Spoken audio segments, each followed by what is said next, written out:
Je suis Roxane Roreleri, je travaille à l'hôpital européen à Marseille.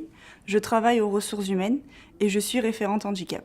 J'ai donc organisé cette journée de sensibilisation pour les salariés de l'hôpital, avec notamment le partenariat avec l'OETH qui nous a prêté ce kit de sensibilisation, et également la GFIB qui nous a prêté ses beaux t-shirts et toute la communication pour la CEF de cette année.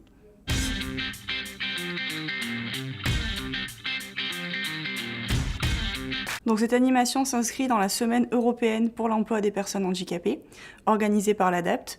On a donc choisi de faire un partenariat avec l'OETH qui nous a prêté ce kit de sensibilisation. Donc on a tout un kit de communication qui consiste à avoir plusieurs kakémonos. On les a disposés toute la semaine dans le hall de l'hôpital européen. On va recevoir également aujourd'hui, pour cette journée du handicap, le SAMET, cet après-midi, qui va tenir un stand d'information pour nos salariés. Et nous, du coup, on s'est vraiment chargé de la partie sensibilisation. Donc on met en situation les salariés pour qu'ils puissent se mettre à la place des personnes handicapées, pour leur prouver que toutes les pathologies peuvent être concernées. Ça peut être quelqu'un de diabétique, ça peut être quelqu'un qui n'est pas du tout en fauteuil roulant, contrairement aux idées reçues. Donc au niveau du kit de sensibilisation, on a un masque anti-bruit qui nous permet de simuler la perte d'audition. Donc il y a des jeux qui sont mis en place qui permettent aux salariés de se mettre dans la peau d'une personne qui n'entend pas bien, et notamment qui travaille tous les jours avec eux sans qu'ils le sachent. On a également des masques qui nous permettent de simuler la perte de vision, également pour les mêmes objectifs. On a également tout un jeu avec des questions de défi pour que les personnes puissent être conscientes qu'il faut employer 6% de travailleurs handicapés, c'est une obligation. On a également du coup fait un atelier du goût qui consiste aux personnes concernées à mettre des masques et on leur fait goûter du coup divers aliments pour voir s'ils arrivent à se servir de leurs autres sens.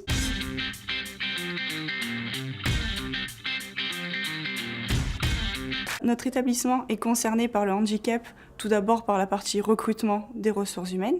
Lors du processus de recrutement, il est extrêmement rare qu'un salarié dise qu'il a une reconnaissance en qualité de travailleur handicapé, parce qu'il a peur d'être discriminé sur ce point-là. Généralement, c'est après qu'ils viennent nous le dire, notamment lors du dossier administratif, ils nous apportent des documents. Du coup, moi, je suis au courant et je l'enregistre. Ça passe ensuite par le médecin du travail, qui dit si la personne est adaptée au poste ou pas, parce que toutes nos offres d'emploi sont ouvertes aux travailleurs handicapés. Il n'y a pas de restriction. C'est généralement eux qui savent ce qu'ils sont capables de faire ou pas par rapport à leurs problèmes de santé au quotidien.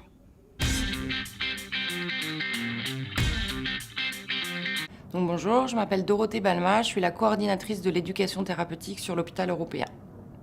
Ce que j'ai pu trouver très intéressant, c'est qu'on puisse mettre le personnel de l'hôpital européen ou les usagers dans une posture de handicap, soit avec les bandeaux pour les problèmes de cécité, soit les casques pour les personnes sourdes, ou même les élastiques pour les problèmes de réduction de motricité, ou voilà, se rendre compte de l'impact du handicap, même minime. Mais je pense que c'est assez intéressant de sensibiliser même le grand public et le personnel sur l'intérêt de se déclarer quand on a un handicap dans une structure, ne serait-ce que pour pouvoir améliorer sa qualité de vie au travail. Alors on a souvent en tête le handicap pour les gens qui sont en fauteuil ou les gens qui ont un handicap très visible, mais ça peut être un mal de dos, ça peut être des problèmes de tendinite, ça peut être des choses qui relèvent du champ de la maladie chronique, qui ont un réel impact sur la vie au travail et qui, du coup, doivent être prises en charge par l'employeur.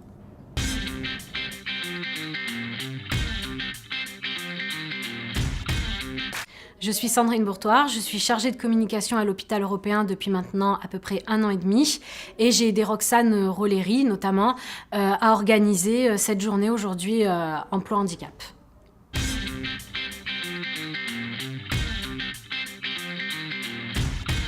C'est vraiment le côté ludique, le fait que nous puissions, entre guillemets, tester le handicap, puisqu'à disposition, nous avons des lunettes qui permettent de voir un peu ce que voit une personne qui a une acuité visuelle réduite, un casque qui isole des bruits.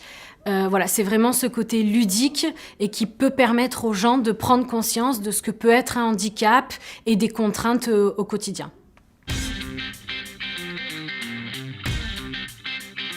Je pense que cette journée et le kit vont vraiment être utiles aujourd'hui parce qu'il y a vraiment un tabou derrière cette notion de handicap. Les gens peuvent s'imaginer qu'ils vont être stigmatisés, peut-être que la structure va leur tourner le dos, alors que pas du tout, on est vraiment là pour les aider.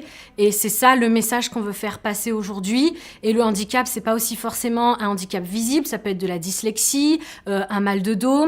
Et donc c'est vraiment toutes ces notions qu'on veut faire passer aujourd'hui et faire comprendre à nos salariés et puis même aux usagers qui peuvent aussi être employés dans une autre entreprise.